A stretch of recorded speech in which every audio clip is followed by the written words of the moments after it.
Buenas a todos, bienvenidos a Cosas del Básquet, bienvenidos a un nuevo vídeo. Y hoy hay que hablar sobre esas declaraciones de Kyrie Irving que muchos de vosotros me habéis pasado tanto en Twitter como en Instagram. Me habéis pedido que las analice, que dé mi opinión sobre ello, y es lo que voy a hacer en el vídeo de hoy. Vamos a valorar las declaraciones de Kyrie Irving, lo que para Kyrie Irving y para muchos jugadores de la NBA es un entrenador jefe, es el papel de head coach, y además también quiero arrojar un poquito de luz a lo que son las funciones de un entrenador para demostraros una vez más que un entrenador no es el 20, el 15, el 10% del éxito de un equipo. Un entrenador jefe es mucho más de lo que realmente pues se transmite a través de los medios de comunicación, en este caso americanos sobre todo. Vamos con las palabras de Kyrie Irving, porque el otro día dijo esto el jugador de Brooklyn Nets: realmente no veo que tengamos un entrenador jefe. KD podría ser el head coach, yo podría ser algunos días también head coach. Esto hace referencia, ¿no? Ya sabéis que, bueno, pues en Brooklyn Nets el tema del head coach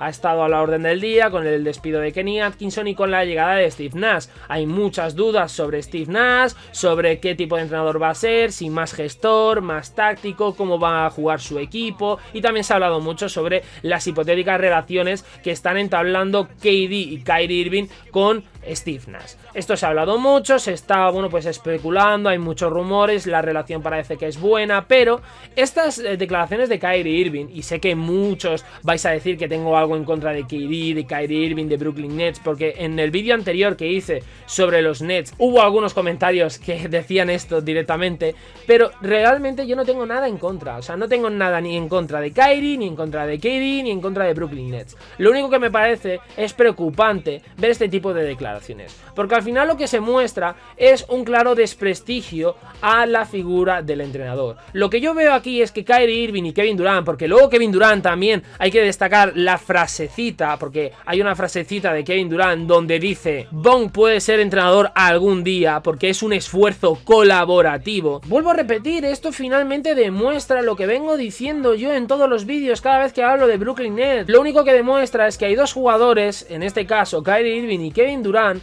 que para ellos la importancia en un equipo se la lleva absolutamente todos los jugadores, y que el entrenador tiene que estar al servicio de los jugadores, y que cualquiera puede ser entrenador, cualquiera. Me podéis decir que esto Kyrie Irving no lo dice. Bueno, Kyrie Irving dice: realmente no veo que tengamos un head coach, KD podría ser head coach y yo también podría ser algunos días head coach.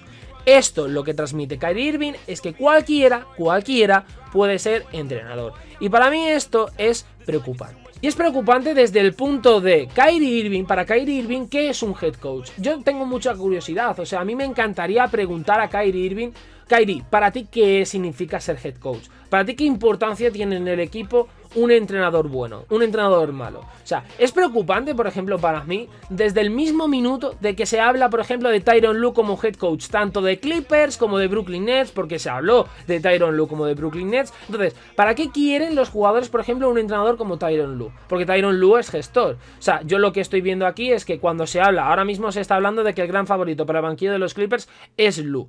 Cuando se quiera Lue, ¿por qué es? ¿Por qué quieren a Tyronn los jugadores? Yo simplemente lo que extraigo de esto es que quieren a un entrenador que tampoco dé mucha caña, que tampoco dé mucha guerra, y que realmente sea amigo de los jugadores, que apoye a los jugadores porque ellos son los más importantes, y ya está, y que, bueno, pues esté ahí un poquito relegado a un segundo plano. Es lo que veo yo, es mi opinión, y esto realmente es muy preocupante, porque un head coach no solo hace cambios en pleno partido y se encarga de tener buena relación y de entender a los jugadores, a veces también es la conexión entre la directiva de un equipo y la plantilla. A veces el head coach es esto, pero el head coach es mucho más, no solo es eso, no simplemente se basa en concretar en dos funciones la figura de un entrenador jefe, porque no lo es. Y aquí rescato unas declaraciones que hizo apenas unos días Anthony Davis sobre lo que hace Frank Vogel. Vogel pasa horas y horas viendo vídeos, analizando juegos, esquemas, averiguando cuál es la mejor receta para que tengamos éxito. Pone a los jugadores adecuados en la cancha en el momento adecuado. Él confía en nosotros. Por ejemplo, si alguien está en marcha y quiere subrayar a alguien y decimos: deja que ese jugador se quede en la pista y juegue un poco más, él confía en nosotros. Es un entrenador de mentalidad defensiva, se trata de rating defensivo, muestra, somos un equipo defensivo. Vuelvo a decir una vez más lo que dije en anteriores vídeos: un jugador puede tener una perspectiva totalmente totalmente diferente a la que puede tener un entrenador en el mismo partido. O sea, en el mismo partido, viviendo lo mismo, estando los dos en pista, un entrenador puede ver cosas que un jugador no, y a la vez un jugador puede ver cosas que un entrenador no, porque la experiencia, la vivencia de ese partido es totalmente diferente. Un head coach, aunque esté en pista, lo ve desde una manera más fría, en el sentido de que lo ve desde fuera. Un jugador lo ve desde dentro, o sea, él ve, por ejemplo, lo que le puede aportar el jugador que tiene al lado, lo que no le puede aportar otro, pero lo ve desde dentro. Las perspectivas son diferentes y el éxito se basa en la combinación de ambas perspectivas, de que los jugadores escuchen al entrenador, confíen en él, y de que el entrenador confíe y escuche también en los jugadores. Consenso, decisiones consensuadas, lo vuelvo a repetir, es que todo se basa en eso, en un consenso, en debatir, en llegar a simplemente a acuerdos, decir, oye, esto te gusta, bien, pues hacemos esto, tú crees esto, pues bueno, yo creo lo otro, y al final, con diferentes opiniones, se llega a un punto o un término medio que es el éxito. Eso es el éxito. ¿Qué ha pasado en Clippers? ¿Qué se está revelando desde que ha salido, por ejemplo, Doc Rivers? Los jugadores iban por libre, no confiaban en Doc Rivers y encima, lejos de confiar, desconfiaban en las decisiones, no les gustaba, no iban 100% con Doc. O sea, por ejemplo, se ha hablado de que a los jugadores les molestaba y no entendía por qué Rivers ponía, por ejemplo, a Montrezl Harrell en estos playoffs por encima de Ivica Zubac. En los Lakers, por ejemplo, los Lakers o Miami Heat, si Erik Spoelstra pone, por ejemplo, a Kendrick Nunn por encima de Goran Dragic, yo no me veo a Bama Adebayo, a Jimmy Butler, etcétera, discutiendo la decisión del entrenador o poniendo pues malas caras. Y cuando digo malas caras me refiero a pues desconfiar de la decisión de Spoelstra. Miami, los jugadores de Miami mueren por y para Erik Spoelstra. Y Erik Spoelstra más de lo mismo. ¿Que Kendrick Nunn no juega absolutamente nada? Pues le doy la confianza necesaria en el momento necesario, cuando más le necesito. Y Kendrick Nunn hace un buen partido. Lo hemos visto con los Lakers. No ha jugado absolutamente nada en esta temporada regular ni en estos playoffs. Por ejemplo, Horton Tucker. Y cuando, por ejemplo, Vogel le necesita, lo pone, le da la confianza y al final funciona y juega. Los Lakers es un equipo que han aceptado a Vogel, confían en él y Vogel confía en los jugadores, confía en lo que todos pueden darle. Y al final, todo esto se basa, se concreta en una palabra, y esa palabra es confianza. Hay que confiar, porque el entrenador también es miembro de la plantilla. Quiere exactamente lo mismo que los jugadores. Es que a veces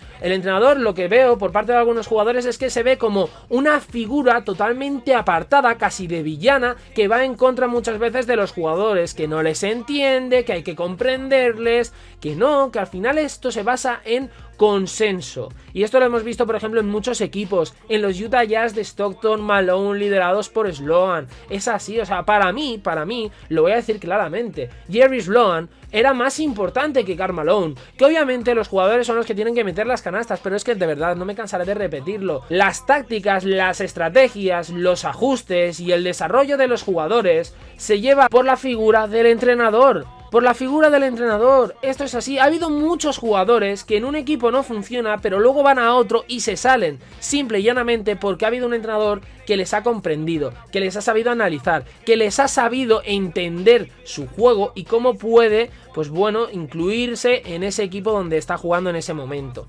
Eso es así. En Chicago Bulls, Phil Jackson tenía confianza en los Jordan, en los Pippen, en todos sus jugadores que había en plantilla, en absolutamente todos. Pero claro, los jugadores confiaban en Phil Jackson. Lo habéis visto en The Last Dance. Los jugadores morían por Phil Jackson. Le querían tener en el equipo. Se molestaron porque, por ejemplo, la directiva, la gerencia de Chicago Bulls no iban a contar con él. Fijaos al final lo que hablaba Michael Jordan de como se vaya Phil Jackson, yo no me quedo, yo no renuevo con Chicago Bulls. Lo habéis visto en el documental. Está ahí. Es súper importante. Es súper importante porque si no, figuras como Phil Jackson, como Popovich, como por ejemplo Pat Riley, no tendrían esa repercusión que tienen hoy en día, porque Pat Riley para mí ha destacado más como entrenador que como jugador. Luego también, por ejemplo, Phil Jackson, aunque haya ganado anillos como jugador, destaca más como entrenador. Es importante. Popovich, si un entrenador no fuese importante, Popovich no hubiera destacado nada en absoluto. No tendría esa fama que tiene ahora mismo en la liga. Preguntaros por qué San Antonio tiene éxito. ¿Tiene éxito por Tim Duncan? Sí. ¿Pero hubiera tenido tanto éxito con Tim Duncan sin Greg Popovich? Algunos sé que no lo veréis y que, bueno, sois de la clara idea de que al final los jugadores son lo más importante. Y claro, muchos de vosotros me ponéis en comentarios, bueno, pues es que si no, pues tú me estás diciendo que un entrenador es importante y ganan anillos por el entrenador. Yo no digo en ningún momento que el entrenador sea el 100% del éxito, pero no es un 10% como muchos ponéis, ni un 15%, incluso yo tampoco diría un 20%. No lo es. No lo es. Y si no, tirar de historia, tirar de proyectos, tirar de legados. Absolutamente todos los legados y todas las dinastías que ha habido en la NBA han estado cimentadas por un buen equipo, por buenos jugadores, no lo discuto, pero por grandes entrenadores, por grandísimos entrenadores. No os olvidéis nunca, por ejemplo, que jugadores como Allen Iverson llegan a la liga siendo base y terminan siendo escolta, extrayendo su mejor nivel, y esto se debió gracias a Larry Brown. Larry Brown vio, por ejemplo, que podía extraer más jugo, más talento de Allen Iverson como escolta que como base. Repito, Allen Iverson llegó a la NBA y empezó a jugar como base, y Larry Brown le reconvirtió a escolta. Y casos como Iverson podemos sacar muchos en la historia de la NBA. Es decir, un entrenador no solo se basa en, bueno, pues está en el banquillo, decide este tiene que salir, este tiene que entrar, y bueno, entender a los jugadores. Que no es eso. Los entrenadores se pasan muchísimas horas viendo partidos, volviéndolos a ver, intentando, bueno, pues cuajar buenas estrategias, diseñarla, ver cómo puede extraer el 100% de este jugador, del otro, entenderles, hacer también la función de psicólogo, a veces también la figura de padre. Un head coach tiene un montón de trabajo y de verdad para mí no está del todo reconocido. Yo os invito a que valoréis y a que analicéis en ciertos momentos, por ejemplo, lo que ha hecho. Simplemente os pongo el ejemplo de Popovich. Analizar lo que ha hecho Popovich todos estos años con San Antonio Spurs y os daréis cuenta que un entrenador no solo hace dos cositas y el 80% del éxito se basa en el rendimiento de los jugadores. Os daréis cuenta, si no os vale Popovich, poneros Phil Jackson, o si no Pat Riley, el que queráis. Hay muchas figuras en el banquillo de la NBA destacables. Y ojo, lo habéis visto con Doc Rivers y los Clippers. A las primeras de cambio, cuando el equipo va mal, el demérito, las críticas y el culpable es el entrenador, no los jugadores, o no del todo. Lo habéis visto, los Clippers, ¿quién ha salido? Ha salido Kawhi, ha salido Paul George, ¿quién ha salido? Doc Rivers. ¿Quién ha pagado los platos rotos? Doc Rivers. Luego, por otra parte, cuando el equipo va bien, cuando el equipo obtiene éxitos, ¿quién se lleva el mérito? ¿Se lo lleva el entrenador? ¿De verdad se lo lleva el entrenador? ¿O se lo llevan los Kawhi? ¿Se lo llevan los Paul George? ¿Se los llevan los Jamaica Green? ¿Se lo llevan los jugadores? O sea, no me refiero a este ejemplo concreto. Cuando digo Kawhi, Paul George, digo a las estrellas. Cuando un equipo va bien, el mérito se lo lleva las estrellas. Cuando un equipo va mal, el de mérito, ¿quién se lo lleva? El entrenador. Y esto es muy injusto. Pero quiero que reflexionéis un poco y con las palabras de Anthony Davis os deis cuenta que no hace dos funciones y ya está el entrenador. Que un entrenador tiene un papel muy difícil de ejecutar y que no todo el mundo puede ser entrenador jefe. Pero ni de la NBA, ni de la NFL, ni de la MLB, ni de fútbol, ni de nada. Ojo, porque hay que entender el papel de un jugador, pero también hay que entender el papel de un entrenador. Dicho esto, espero que os haya gustado el vídeo. Si os ha gustado, darle like, suscribiros. Al final, bueno, pues son unas declaraciones que tampoco tienen mucho más, pero quería remarcar otra vez el papel del entrenador, porque para mí es muy importante, no me cansaré de decirlo. Y si tengo que hacer 20 vídeos sobre esto, sobre este tema del head coach, de los jugadores, los voy a hacer, que no os quepe la menor duda. Y bueno, si sale alguna otra declaración, ya no de Kyrie, sino imaginaos de LeBron, de Bradley Beal, del que sea, yo lo voy a destacar aquí y lo voy a criticar, porque me parece que este tipo de declaraciones son preocupantes y al final reducen la importancia que debe de tener un entrenador en un equipo. Dicho esto, ahora sí, os espero esta noche. Ojo, esta noche, segundo partido, Game 2 de las finales, Miami Heat contra Los Ángeles Lakers. Esta noche, a la misma hora, tendréis directo conmigo para vivirlos todos juntos en lo que puede ser el 1-1, empate de Miami, o el 2-0, nueva victoria de los Lakers. Os espero esta noche y nada más. Os espero en próximos vídeos aquí en Cosas del Básquet. Adiós. A vet though, but soon somebody will sign him a check. So if you did something that you highly regret, I recommend it, it's about time that you let go. Cause at first they were trying to diss me, now I'm coming up so they ask for favors. And when you get noticed, the story flips, see, now they talking to me on their best.